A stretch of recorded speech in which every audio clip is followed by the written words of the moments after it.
of the trauma bonding. So we're going to have trauma bonding part 1, as you see with the nice people below us, and trauma bonding 2, which will be in a couple episodes after this. It is near and dear to our hearts because we have all worked together in a place that shall not be named. And we went through hell and back is the moral of that story. So we have Amber D. I almost said your last name, but I guess maybe I shouldn't. Down below, she was a veterinary technician that worked alongside us. And then we have the great Dr. Yusuf down below, who is now in another state, which is brand new for her. And so pretty much we're going to start it off with a bang. So what is trauma bonding? It is a psychological response where a strong emotional attachment developed between individuals due to shared intense experiences, often involving distress, fear, emotional upheaval. We had all of that. This bond can form even in unhealthy or toxic situations or circumstances, which we all dealt with. You will hear stories that we had to deal with. And honestly, gosh, it's been 3 years now since I left. It has taken me 3 years to get over it, and I was the first one to leave out of the group. The rest took a little while longer because they are better people than me, honestly. Yep. Yeah.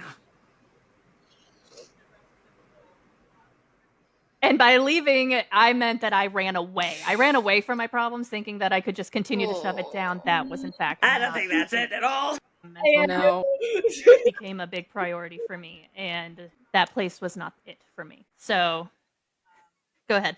That for anyone. For no one. No one. I think Zero souls left unharmed. I think it's really important to kind of put out there that veterinary medicine in itself is kind of its own place where you trauma bond, although some places are definitely worse than others, unfortunately. But I think even now when I was like, hey, I'm going to look for a new job, I, just want the best. I kept saying, I'm just looking for the best of the worst, which kind of stinks, after we all work this hard to be in this field. Absolutely. And we choose this, and we all choose this career for what I think similar reasons. And I find it interesting how hard it can be for individuals that for the most part have such a common goal can butt heads so much. Yeah, absolutely. Yeah, 100%. Thank you guys for joining us today, because like Joy said, this is something very near and dear to our hearts, and we have all been through the absolute ringer together and still maintain contact with one another and are a part of each other's lives and so many different ways. And Dr. Yusuf, the last time I seen you, we were just coming off a very traumatic experience betwixt the two of I can't say betwixt the two of us. I just had to be there for it and to see what you went through on your side and the things that you experienced from I don't want to say a legality standpoint, but you were not treated fairly or appropriately, in my opinion, in the situation, and having to deal with the lawyers and everything like that. My heart hurt so bad for you, and I'm not going to say on the opposite side, but having to witness what happened, that sucked the life out of me and discouraged me so bad, because you are a phenomenal doctor. You're great with the team. Your staff loved you. And to see what you went through was not okay. I appreciate that.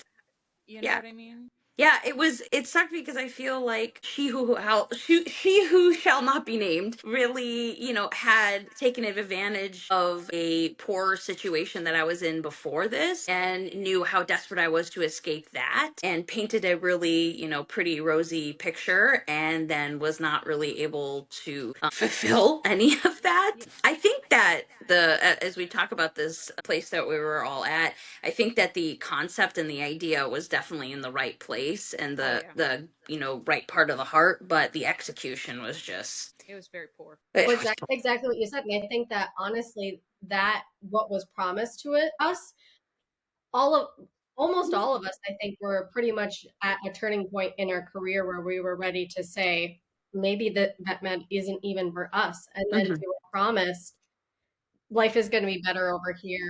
We're going to be different. We're going to do all of the different things that all these other hospitals aren't doing to improve your quality of life, do the high quality of care that all you guys want to do for your patients, and promise upon promise upon promise. And it's almost worse because that was promised to us, and almost maybe even worse than the hospitals we were at before. Yeah.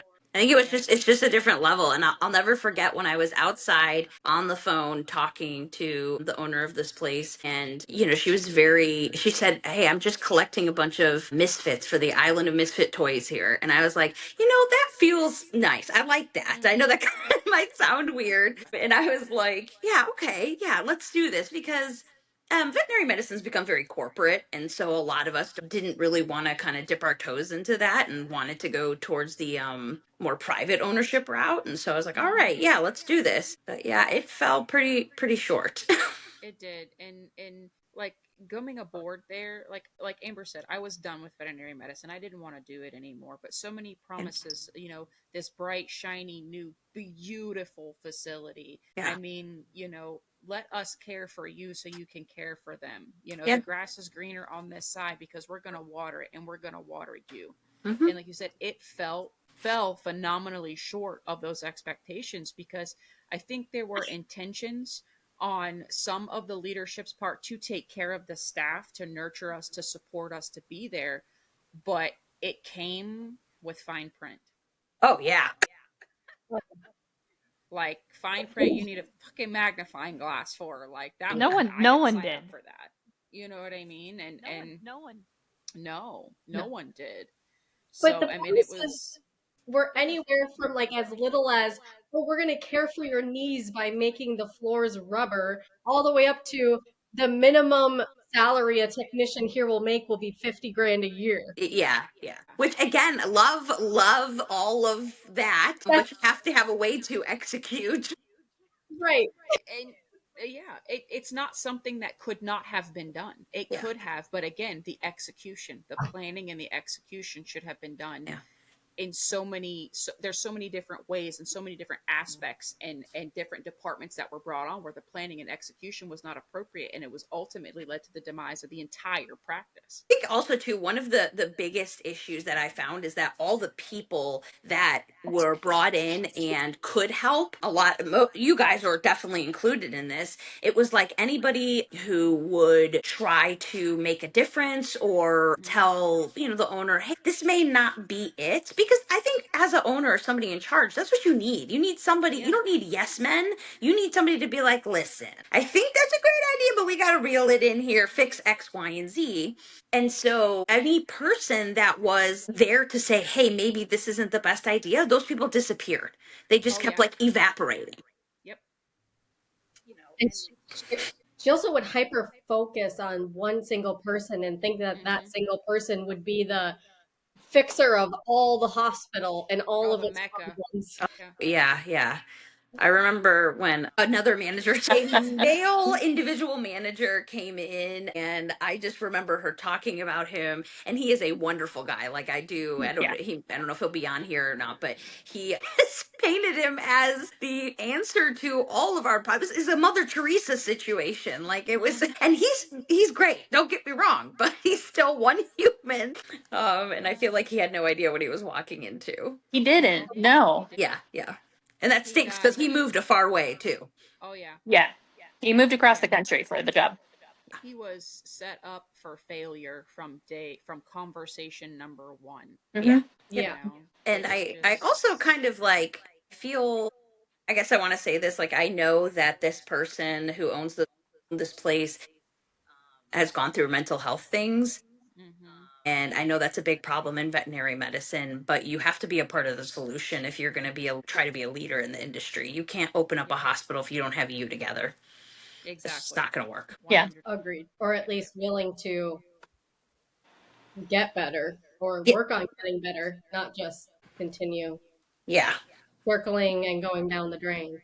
Yes. 100%. Everybody around you is telling you you're circling and going down the drain, but you refuse to do anything to stop that process. Yeah. Exactly. And then too, like when you finally get to, you put together a leadership team who brainstormed and stayed up all night, who put algorithms together of how putting certain people in certain positions and do that, we could make this work. We could make this something great if we just do A, B, C, and D. And we had an HR person who put something phenomenal together. I mean, she had a plan streamed out over whiteboards.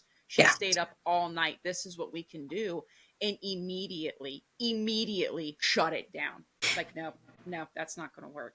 But I think that the place, who shall not be named, stayed open as long as it did is because of those trauma bonds that we all formed with one another, to where there were certain instances for so long to where we couldn't leave each other. We couldn't 100%. leave each other to deal with these things. Like, for somebody to leave, it was bad. Like, they had, like, their mental health was bad. Like, I told somebody the other day, I almost left that place in a box. Yeah. You know what I mean? Like, that's real talk. But, like, I think and I keep saying, the bonds that we had kept that place going. And when you think about everybody that trickled off, everybody that not necessarily fell off the radar, but everybody that trickled off, we still had those bonds. But as we were leaving, it was harder and harder for everybody to get through the day, because those people that were there, that had your back, that supported you, that cheered you on, they were gone. Yeah.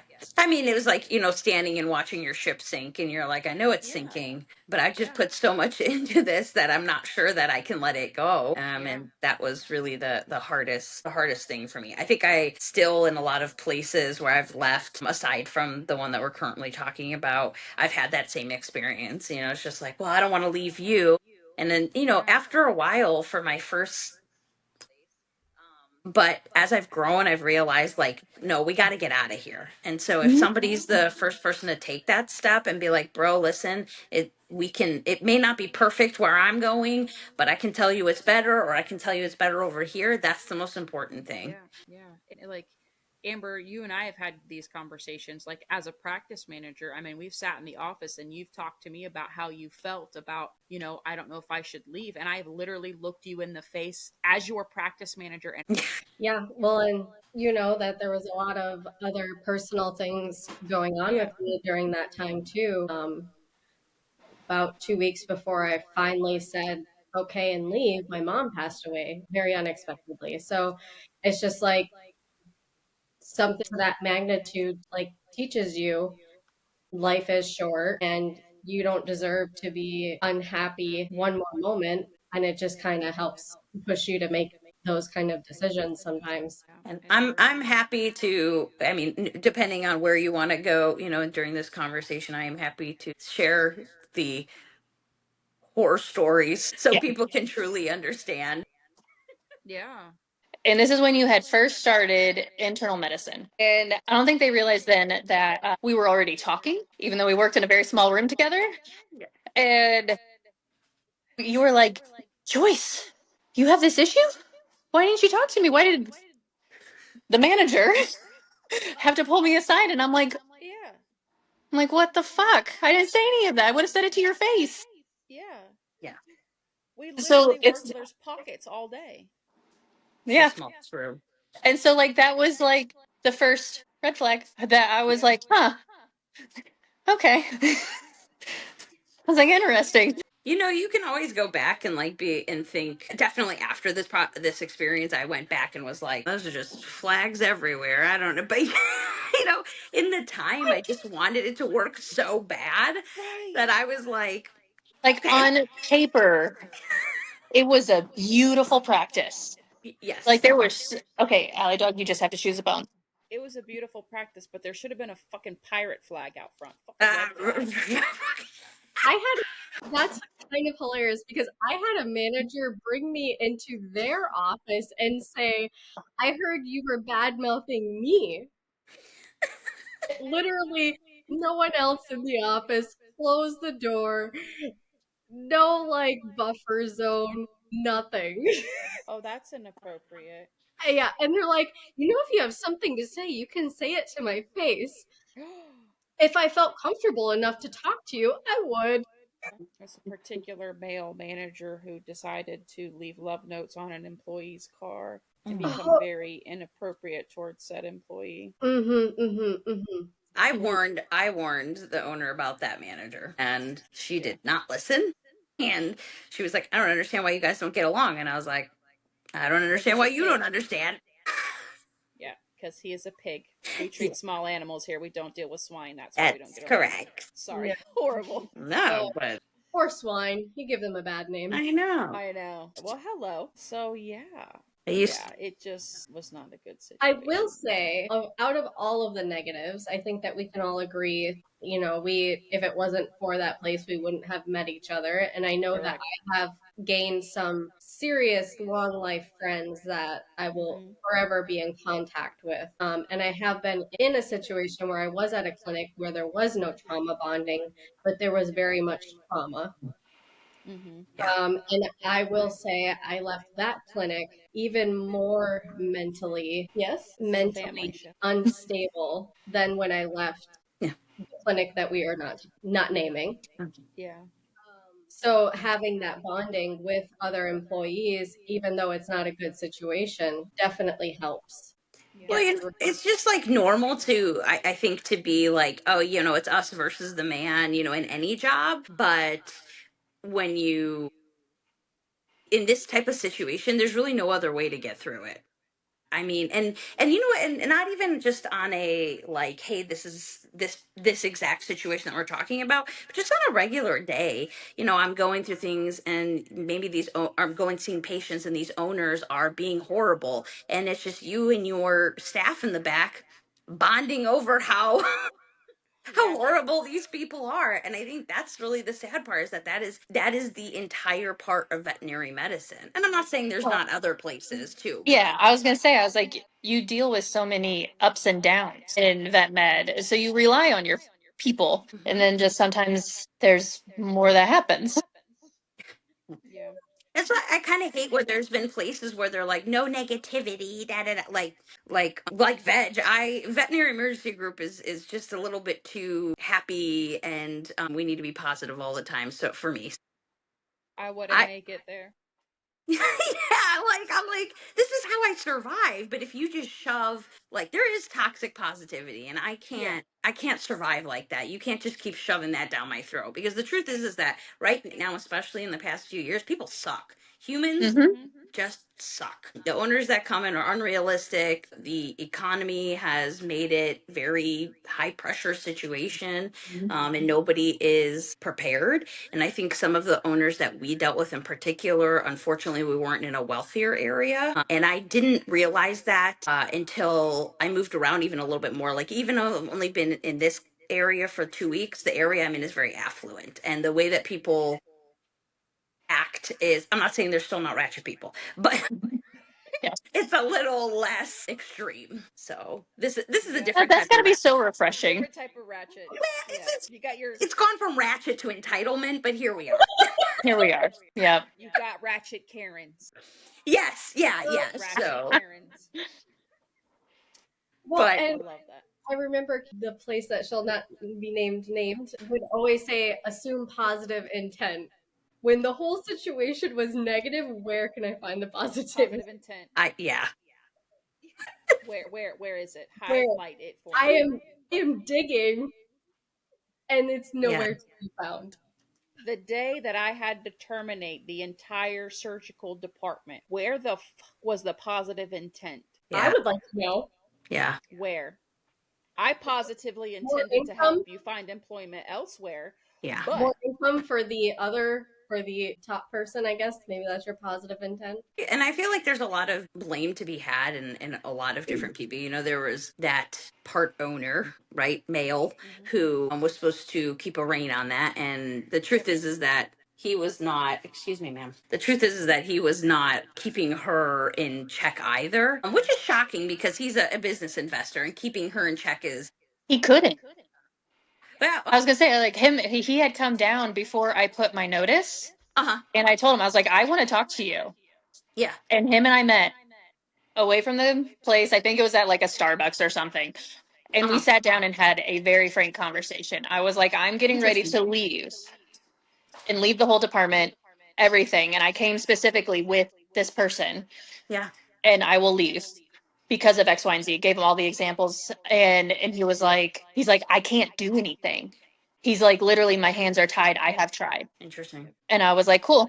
2 weeks Yeah. was like the next day. I think, yeah, I mean, I guess that's fair, because That time that I had come in the morning and the owner was insisting that I do surgery, and I know that all of us are trained in surgery as veterinarians, but it's not something that I like to do, and I don't think that veterinary school does a great job preparing you for that. And so I've spent the first 5, 6 years of my career really not doing surgery, and so I don't think that's in the best interest of my patients.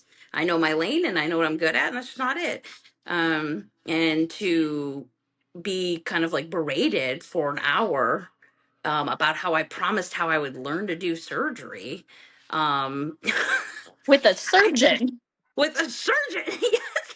And when I Wow. no, and when I went in, I knew I was fucked is that I went into surgery with her once, and she kept staring in the abdomen and being like, "Do you think I should cut this?" And I was like, "What are you asking me?" I can never forget that. And I mean, it was the longest foreign body surgery of my life. She just kept going, "Do you think I should resect here or here, here or here?" And I was like, "Me, I'm not the person." And I was like telling her X, Y, and Z. I was like, "Sure. I mean, I would do here based on what my books always told me, but that's why I don't do surgery, because I'm not clinically inept at it. So I'm just like, If you have to ask, you should not have your fucking hands in the abdomen of that patient. that's what I'm saying. That's what I'm saying.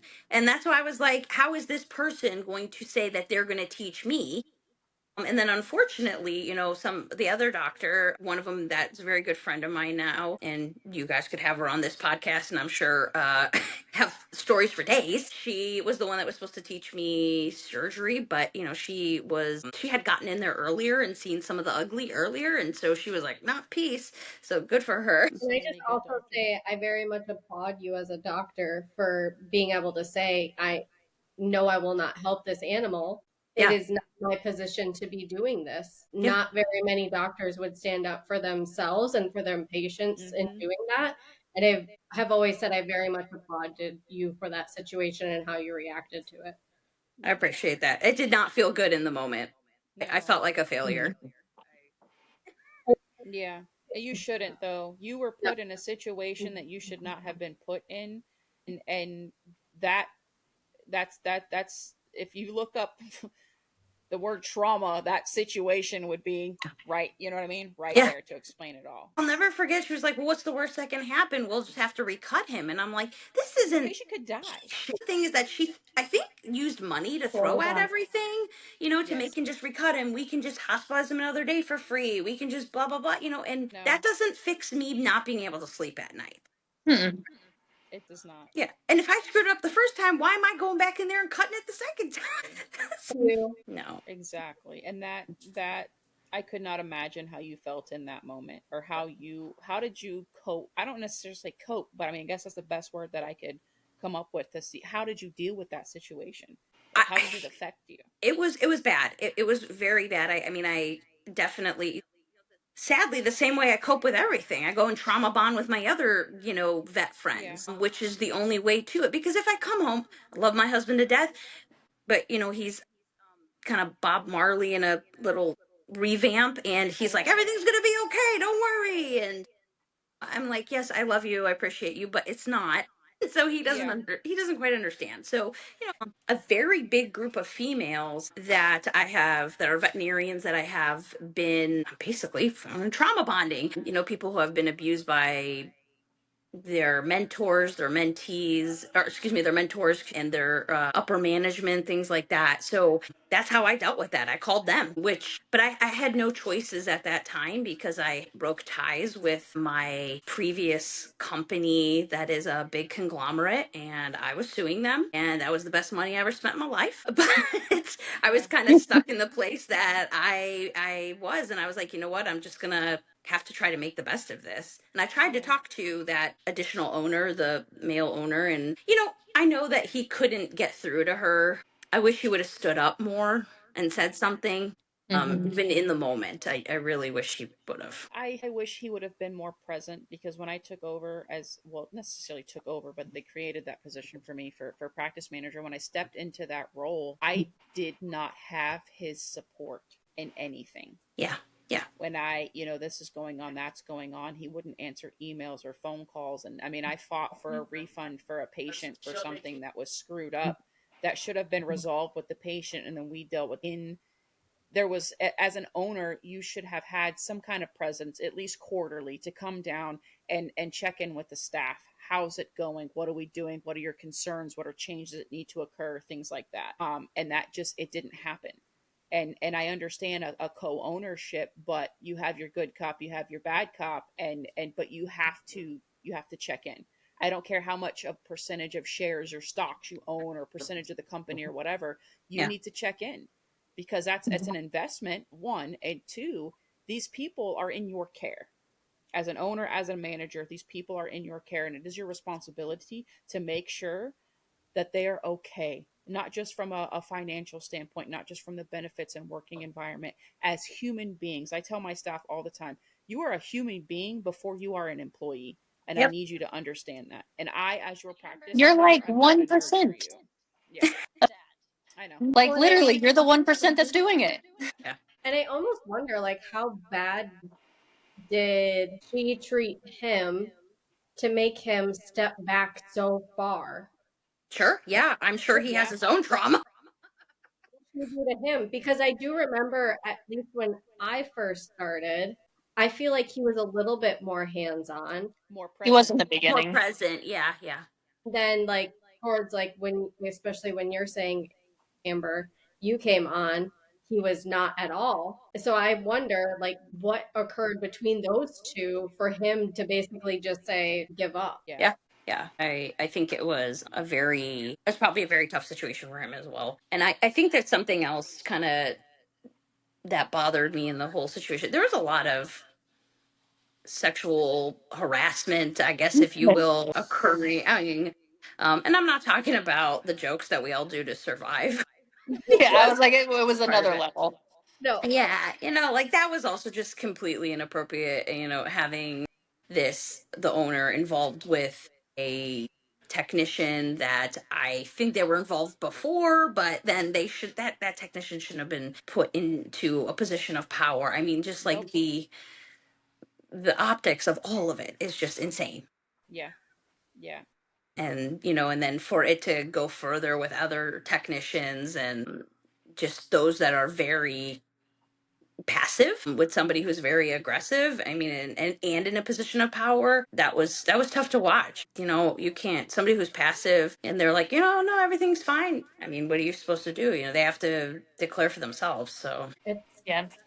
sad. And I think everybody around was very shocked to hear about the second relationship and for that to yeah. continue on and everyone to have the same feeling of this must be forced. I mean, Yeah.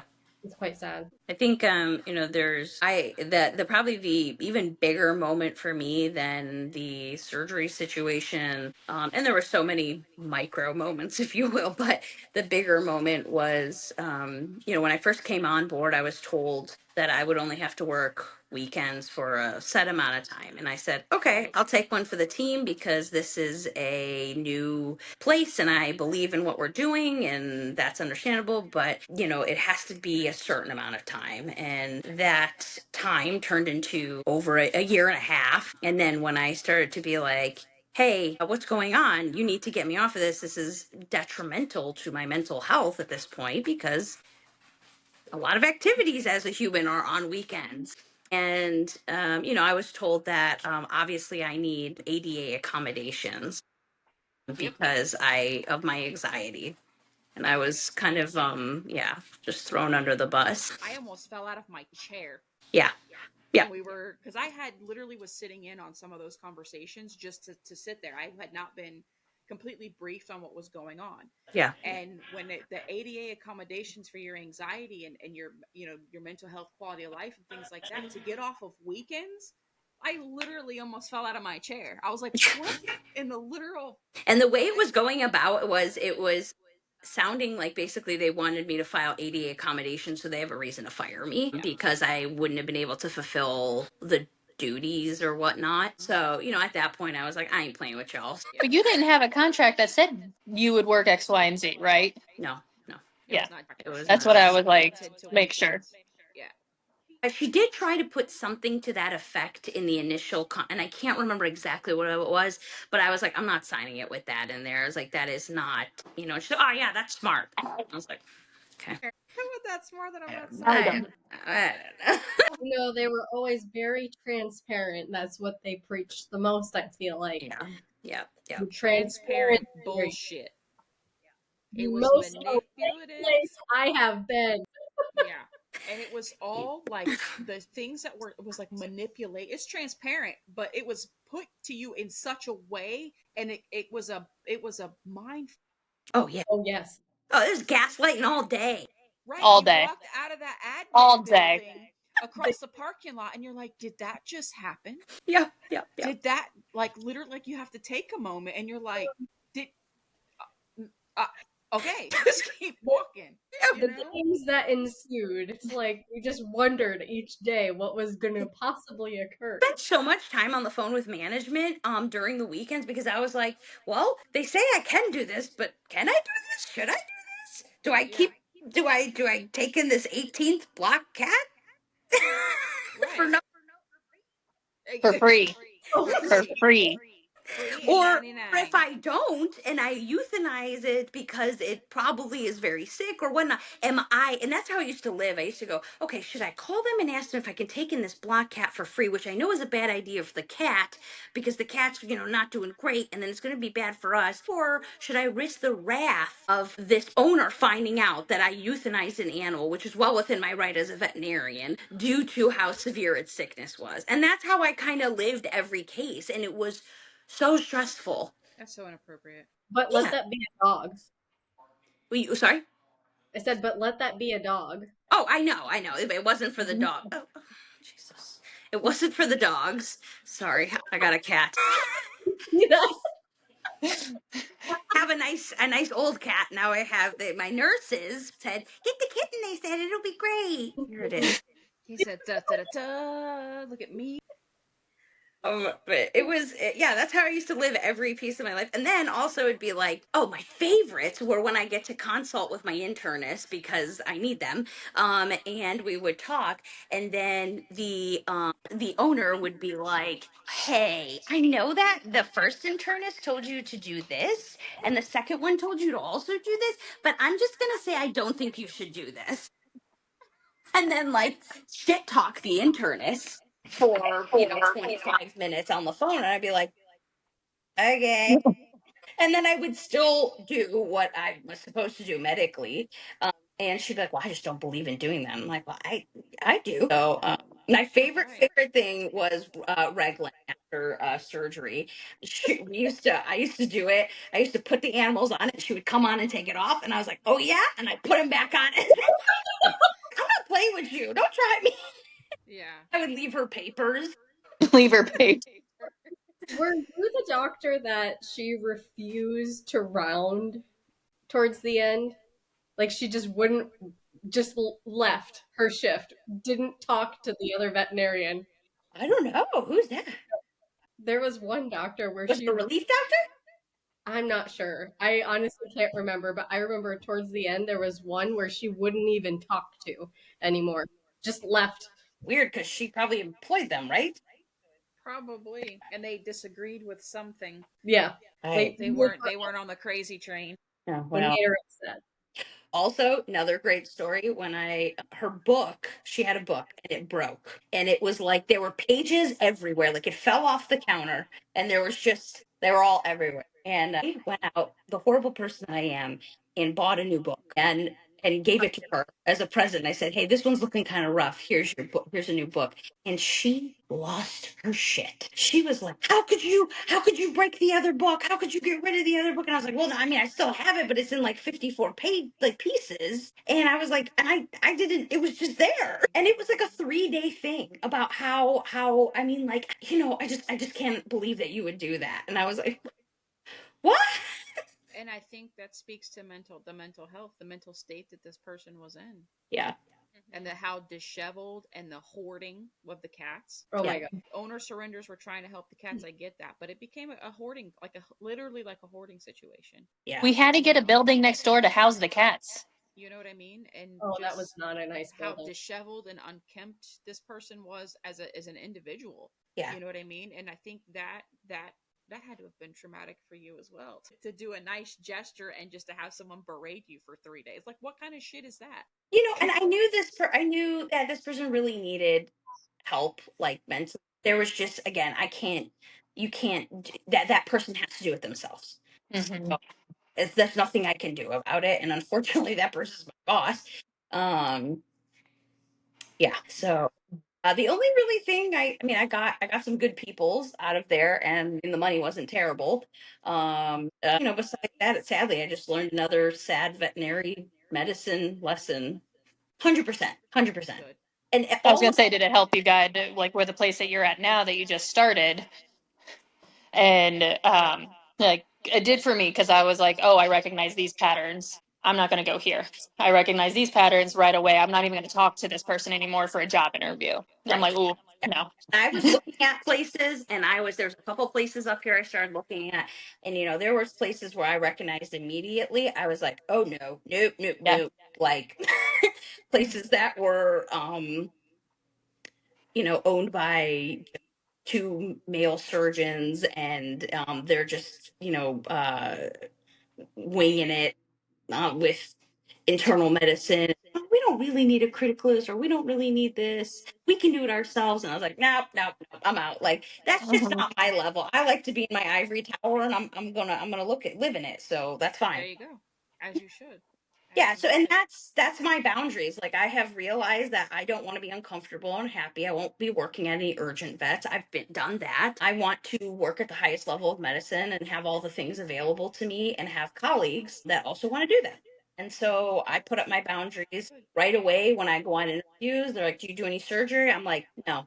I'm like, I do it? Probably, sure, but it's not worth you. I know what my strengths are. I am great post-operatively. I'm great preoperatively. I'm going to stay in my lane, and you can have somebody else do it if you want to do them. Like also in specialty facility, I can also say, hey, a board certified surgeon should be doing that. So, Mm-hmm. but that's important to me, and I think it should be important in a lot of in vet med as well. But it gets very muddled as you move away from specialty practice, and I see it with a lot of our referrals. Like there are certain boutique veterinary groups that will Yes. perform surgeries, and they're costing as much as our board Mm-hmm. certified surgeons do. And that was also part of the problem where we were, is that I'm like, why are they paying that much for me? Like, that's not fair. Yeah. Yeah. And that happened a lot with when I was in corporate medicine as well. They'd have residents or, doing surgery. And even though the attending person was in there, I don't know. I guess I feel a kind of way about it. I know they have to learn, but I also know that they're paying a lot of money for this procedure. That's tough to swallow. So different because it's not, Swallowing situation. And I feel like there needs to be more very clear cut explanation to the owner. And yeah. there never will be because they want them to pay the same price. So there never will be. Right. But me as a pet owner, if I found out like in the end, lose it. Absolutely. If they were transparent with me in the beginning, and that's why now in my all of my conversations now when I have with people, and I say this, and this really came from being in this place we were at. I say, hey, listen, you can either stay here and have a board certified surgeon do your surgery. Unfortunately, I don't have that available until this morning. You can definitely go to X, Y, and Z. Those people will do the surgeries tonight, but they're not board certified. I would say we're all trained in surgery, but that doesn't mean it's all distributed equally. So, I'm going to give you the information. You can do with it what you will. And at that point, you gave them all of the information and they can make their educated decision for themselves. But for outright just not telling them, hey, this is going to be the person that's doing the surgery is absolutely unacceptable. Right. And there was a lot of like shade thrown there about how we talked about certain doctors doing surgeries that were trained very well, but not necessarily board certified, and trying to be clear on that. We had that male surgeon that would come in, and that was a big problem. And versus having this other wonderful colleague that we have now, who is out on her own doing her own surgery practice. But she is very clear with people, I am not a board certified surgeon. I'm just very experienced. And again, that's fine. You just have to know what you're paying for. It, Yeah. Exactly. So if you can swallow that, that's fine. If you want to take the risk, fine, no problem. You just gotta be upfront about it. 100%. Be Yeah. upfront, explain the risks, explain what you're getting for your money. Don't charge the same amount for a board certified surgeon versus a non-boarded surgeon. I think that was just a lot of there was a lot of stuff in the background, and I felt when my hands were tied constantly that I couldn't practice medicine because I had to worry so much about the logistics. A lot of like, why did you tell this person they should go home? You should have given them, you should have made it so they or called me and told me we should give them an extra day, for free, and then, depending if it was Tuesday or Wednesday, that's the answer would change. And so I couldn't just practice medicine. I had to worry about, what the repercussions are financially for the owner, not the place, that's for sure. And I would have to worry about how I would be treated later on down the road for my decision.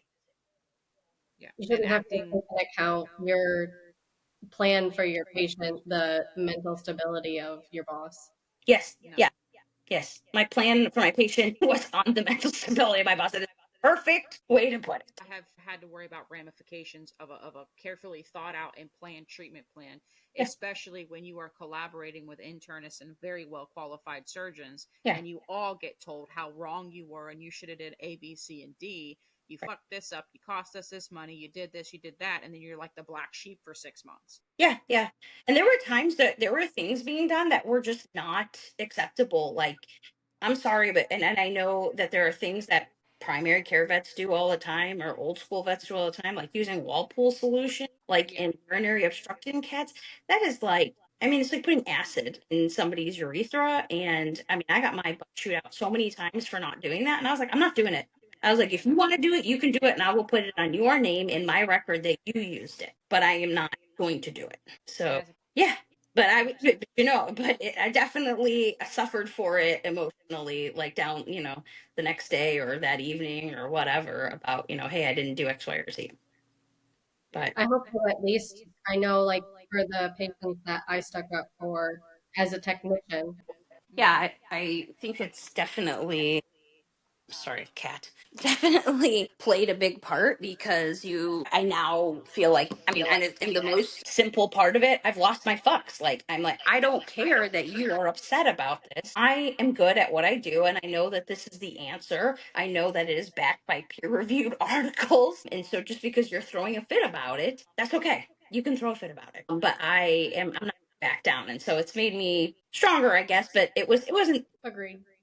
Yeah, I'm glad to see. I hate that we all went through what we went through, but I'm glad to see that you came out on the other side better. I'm just glad to see everybody on the other side, honestly, because for a while I was pretty worried. No, 100%. There's a lot of us, yeah, that there was a substantial amount of worry, and I'm gonna be 100% honest. And Amber, I don't want to throw you on the bus, but like when you left there and went to a different facility, I was very worried about you. Yeah. Very worried about you for what you went through at where we were, the conversations you and I had, the trauma that you went through, and then going into another facility where you didn't have those bonds with people, or have those coworkers have your back and things like that. I was very, very worried about you. Yeah. Definitely a better experience for me personally than the practice I went to afterwards, just because I didn't have those bonds. Toughness, if you will, for me to get through going through care and then going through the second place was very difficult. And I did end up taking some time for myself after I left the second place, because I wasn't sure if vet med really was for me. But I thankfully have found a unicorn clinic that I'm at right now, and I get along with every single person that I work with. Everybody is super supportive. Everybody gets along, and it's a fantastic team. And it kind of revamped my passion for vet med. Assertive in what you know. And again, just like I'm talking about, your shit. And so people do not respond well to women who know their shit. Nope. They don't. And unfortunately, when I see a lot of shit going a lot wrong, Yeah. I can still go home and say I stood up for every single one of my patients that I've There you ever go. had, Right. and I'm not sorry for it. There you go. Nor I'll lose should you my be. job over it. Nope. Shouldn't I will be. lose I my was job gonna say, over a yeah, patient. no, you should never be feeling bad for being an advocate for an animal that doesn't have a voice. I always respected that. Can I tell you that you didn't scare the shit out of me like the first date? No, that would be. Person to say that? I was like, she gonna hate me or she gonna love me? That, Yeah, but it's I my was. face. I can't help it. That's okay. I will say though, not that I'm any less assertive, but being in these two different places have taught me how to better come across to my audience, which I will say has helped um, with the final goal. Yes, Yeah. it's hard not to be assertive when you feel a certain way about a certain something, and then the certain something doesn't change. Well, if you had a penis, you would not have to adjust how you deliver anything because you would have been like the man. But Yeah. here we are. It's fine. Yeah. He's a douche, but he's cool. No. Yeah. No, we're not doing that. He must know what he's really talking about because he can really swing his dick. Yeah. Welcome to What the Vet, everybody. Welcome. No. I will say, I am a firm believer, like in the whole grand scheme of things. We were all brought together to deal with this place. Yes. You know what I Yeah. mean? Like some of us short term, some of us long term, but literally we all had to come together. I wasn't going You to know what work. I mean? Like it was almost like the universe was like, all these people need to come together because it's the only way you're going to survive. Yeah. Yeah. I think Like, the fact that you have all these strong-willed people that said, "Hey, enough is enough," and walked away, because I think there's a lot of places, even a lot of big corporations, that people don't walk away from because yeah. it is how it is and this is how it's been, which are the most dangerous words ever. So having these people that are so strong that were able to say enough is enough and walk away, I think was really instrumental in, unfortunately, the place closing, Mm-hmm. and not causing anybody else more trauma. Yeah. I just it could have been great. It could have been with the team that we had in place, with the bonds that we all had, how we worked hard, not just for our patients, but for each other. We had each other's backs, we supported each other. We could have the worst shift and find some kind of dark humor to get us through. You know what I mean? And I mean, like, it was not like a lot of clinics or a lot of, specialty practices when you go to, when you are the new person and people are standoffish and they treat you like you don't know what you're doing. Like from the moment you walk through the door, you're treated as a part of the team, with the exception of Joyce and me. But I was gonna kick your ass, Joyce. But anyway, like, I mean, from like day one, like Amber and I like bonded immediately.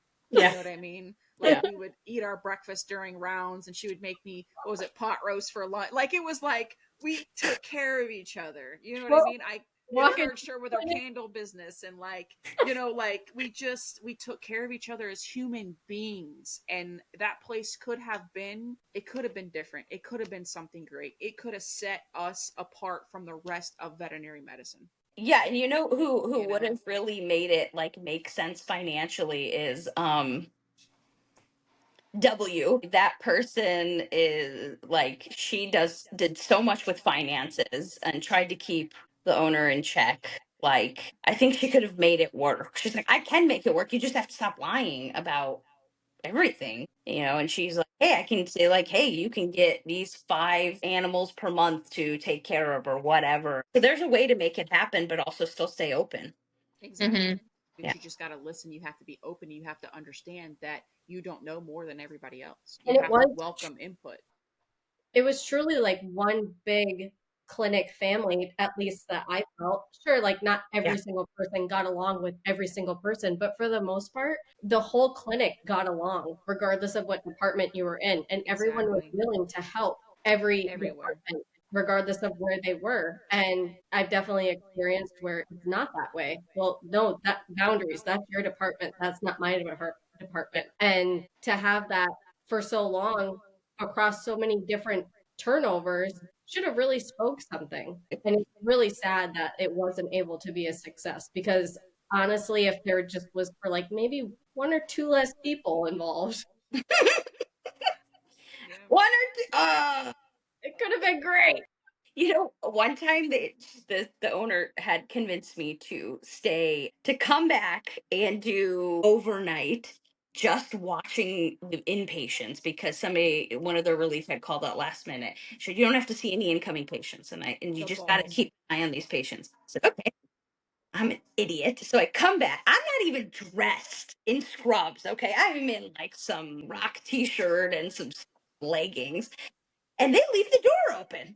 And they keep telling people to come on in. And I said, wait. She told me I didn't need to see anybody else because I'm Yep. going on 20 hours without sleep, 24 hours without sleep, and she's, oh, well, that's not what they told us. So I just ended up staying straight 24 hours, seeing patients, seeing things coming in. And it's one thing for her to do that to herself, where she would just go take naps and then Yeah. in the middle of her, like what, 72 hours, I think was the longest shift I heard of for Yeah. doing. Acceptable. Yeah. Absolutely unacceptable. Yeah. Don't They tell say me you're legally drunk after being up for like, what is it, 20 hours or something like It's, that? yeah. don't tell me that at base zero you make poor medical decisions, that at 72 hours you're making sound medical decisions for your Yeah, patient. definitely. Absolutely not. No. Sometimes even in the morning, I feel like I need to wait an hour before I start practicing medicine. Right. Don't even round me until I've been here for an hour and Just had give me a pot of second. coffee. Damn. And you came back after all of that BS and still did relief shifts. Like you really were the bigger person. She was like, reach out to Yusuf. I said, are you nuts? Are you out of your? Yeah, I'll ask her. All right. And if she loses her ever living mind on me, if she loses her mind on me and asks me what an idiot I am for asking her to come back and do relief shifts, you're paying for my therapy. Listen, that's why they sent you, though, right? Yeah. She's like, she's not going to say no to you. I said, the hell she will. Yeah. That's why they sent you. It sounds, Yusuf, it sounds like she wanted a lot of people back because you told me that she wanted me back too to work with a certain boarded surgeon. yeah, she's like, I need you to get Amber back. I said, no, absolutely not. No, I will not be having that conversation. That's just really just it stuck. It sucked. I don't know. I think we've all said that a million times over. It could have been better. I mean, it could have been great. It could have been great, but I'm a big believer that things in life happen for a reason. We were all brought together for a reason. We supported each other. We got each other through it the best that we can. And we all came out of this situation with different expectations, different boundaries, Yeah. different approaches to a lot of different situations. And we keep saying the lifelong friends, the bonds that we have and things like that. But there was so much talent that was there that is now scattered about that I wish, granted, I love my teams in every hospital, but the talent that we had that's scattered about all over the place now, if we could rein that in and start another hospital, dude, we would take the Bay Area by storm. Absolutely. I always say that. I always talk about, I'm like, man, I used to have this one tech. She put a NG tube in with her big toe or some shit like that. Right? How about you, Joyce? Yeah. It's just, it sucks that so many people left that place damaged. And no matter how much work we do on ourselves, no matter how many new experiences we have, how many hospitals that we go into to where we have the support that we didn't get there, it's still a part of you, a part of your heart, a part of your mind, a part of your soul. Essentially, there is damaged, and that's not something that can ever be fixed. I just know that carry that with you. That I have, and even though I carry it with me, I try to make sure that it's something that doesn't get duplicated. That's all. Exactly. Do not let history repeat itself. Well, and it's like people that I'm going to say like that work in a cubicle, type on their little computers all day. They will think that trauma bonding isn't a thing. And this is just proof that when it's a thing, it is lifelong, that you end up holding it here. But on the other side, it fosters so much empathy and compassion towards the people that do go through it.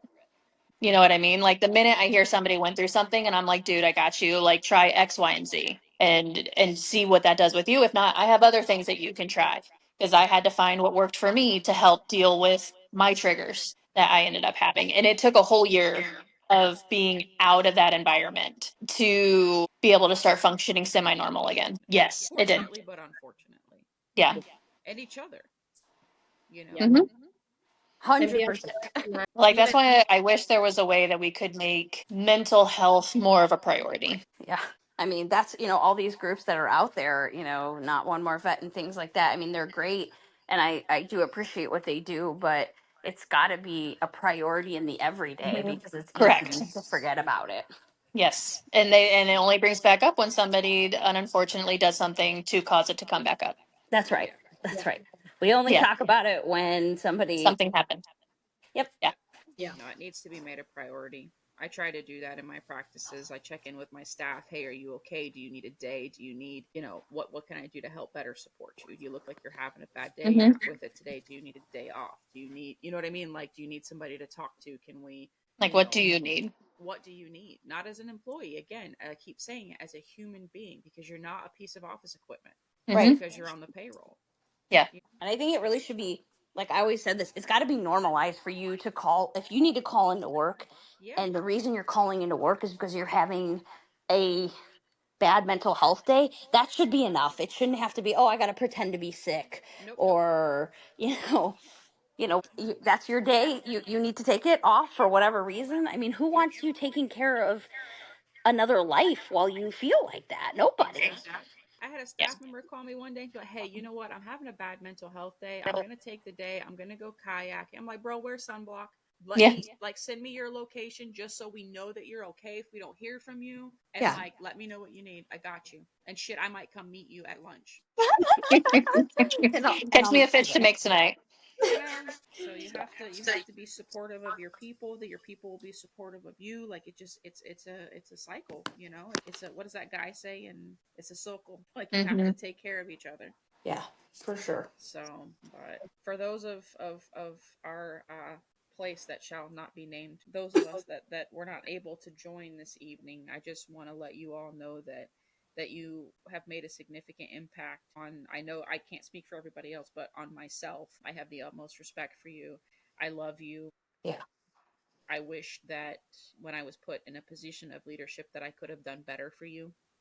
And I'm sorry that I couldn't. It affects me every day, thinking about the things that everybody went through and the unfortunate position, I'm going to say position that I was put in to put you guys through those things. But I'm glad that I was the one to be there to take the brunt of the bullshit, if that makes sense. I'm glad that I was the one who was put in the position to dissolve the surgery department the way that it went. I don't know that that would have been accepted any better if anybody else had done it. I can tell you it wouldn't have. I just, I don't get to talk to everybody every day, and I wanted to use this platform to extend my apologies and to let you guys know how much I genuinely love you, and how much of an impact, a positive impact, that each and every single one of you that came through those doors at Care made in my life. I seen you, man. I need you to know that. I seen you. I worried about you all the time. I saw you Same. taking that brunt, and it really wasn't fair, man. Same to you. Yeah. You took the brunt for a lot of stupid ass decisions that were not yours, and I was like, man, what a freaking boss. I'm over here. I would have torched the place to the ground. Like, this is why I can't be in management. What is happening? Sorry. There's I joined twice. Hopefully. Joy squared. Talk about This is like in the movie when you get hit with something. It just You know like what I'm saying? double joys. I wasn't looking at the screen when she popped up, and I just heard it in my whole body, like, oh my god, So sorry. fucking PTSD, okay. Joyce. Double joy. Amber's giving this like great heartfelt, I'm so sorry, I love you all, and then Joyce interrupts it all. Sorry, Joyce. We're just gonna pretend that didn't happen. You know Listen, we got a good bit there with Amber talking. Love you, Amber, so much, and you did such a phenomenal job. I love you too. Is it really echoey for you guys? Yeah. It is. Okay. Is it really echoey for you guys? Oh god. Oh god. Joyce broke it. So on that note, what the vet fam, we'll end it, and I'll try not to do that again for the next. All right. So on that lovely note, guys, we'll see you next week. No one hang up though. Just Just Okay.